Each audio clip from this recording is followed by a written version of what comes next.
秋子的星河森林。我是名山秋子，今年9岁。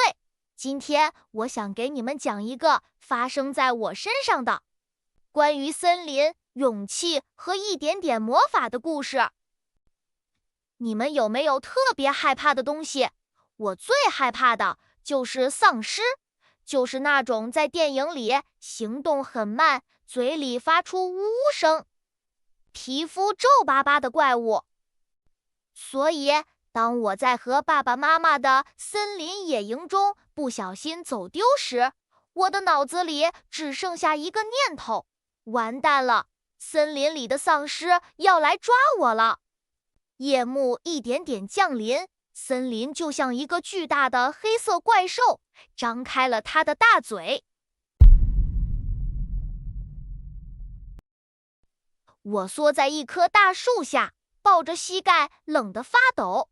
就在我快要被恐惧吞没的时候，我突然问了自己一个问题：如果丧尸真的来了，我除了害怕还能做什么呢？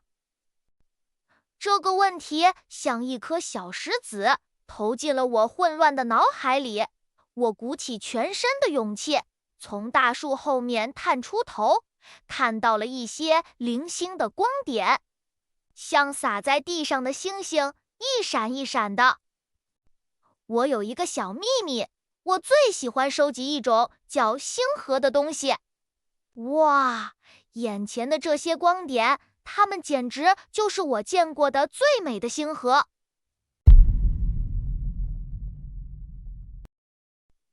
好奇心战胜了恐惧，我小心翼翼地拨开挡路的树枝，朝着最近的一个光点走去。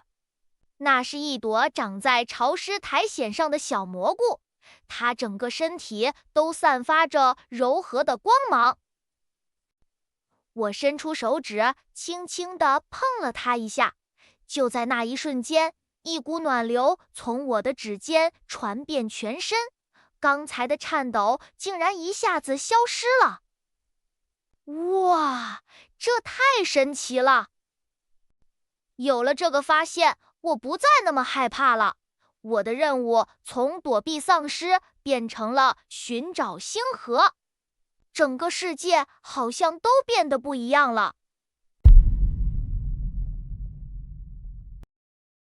但是就在我找到第5朵发光蘑菇的时候，我听到了那个声音，呜呜呜呜，那是一种低沉的、拖得很长的声音，跟我电影里听到的丧尸叫声一模一样。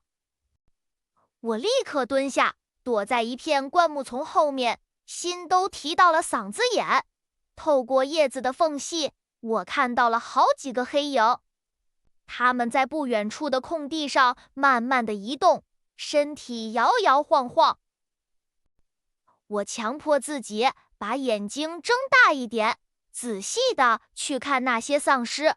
我看到它们的身体轮廓更像老树的树干，那吓人的呜呜声是风吹过空心树洞时发出的声音。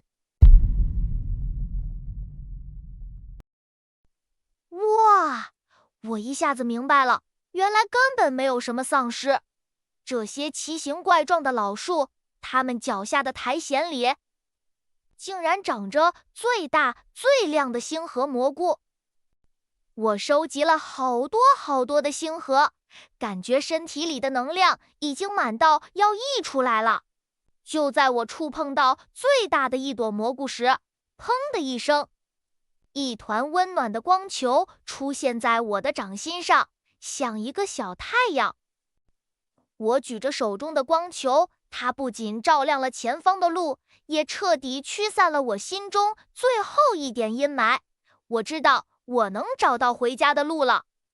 那些恐惧，很多时候都只是我们自己想象出来的黑影。